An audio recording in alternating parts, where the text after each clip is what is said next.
Hi guys, this is Bell Channel 2018 and welcome back to my vlog.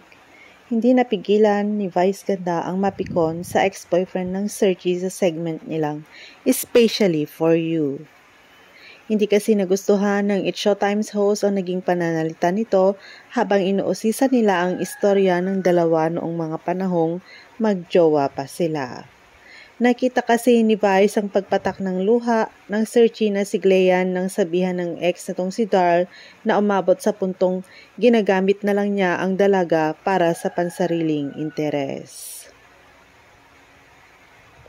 Mahal ko naman po siya pero aminado naman po ako na dumating sa point na ginagamit ko na lang po siya, ang sabi ni Darl. Makikitang niyakap ni Vice ang naluhang si Gleyan. Hay! Ayan, naiyak tuloy kasi naman yung pagkakasabi mo parang walang remorse. Masakit yun at masakit yun, Darl, saad ni Vice. Aniya, masakit raw para sa isang tao na marinig na ginagamit lang siya ng sariling partner. Ang lala ng luha, day, mas mataba pa sa luha ni Judian ang lumalabas.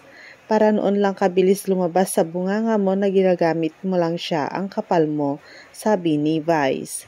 Bukod pa rito ay napag-alaman nilang may utang pa pala si Darl kay Gleyan na mas nakadagdag pa sa inis ng mga It's Showtime hosts. Kitang-kita ang pagiging protective ni na Vice at tiyang Ami sa lalaki. Inamin kasi ni Darl na mayroon pa siyang 14K na pagkakautang kay Gleyan na ilang taon nang hindi nababayaran. Lahad ni Vice, yung TF dito, day, ako na ang kukuha, hindi ko ibibigay talaga sa'yo.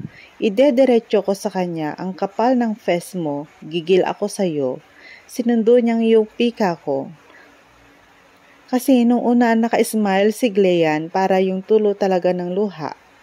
Nasaktan si girl, ako nga nasaktan for her, ano pa kaya siya? Nang tanungin pa nga nila kung ang kailan nito balak magbayad ay sinabi ni Dar na kapag nakaluwag-luwag na. Mas pinag-iinit ng ulo ng mga host. Thanks guys for watching and God bless everyone.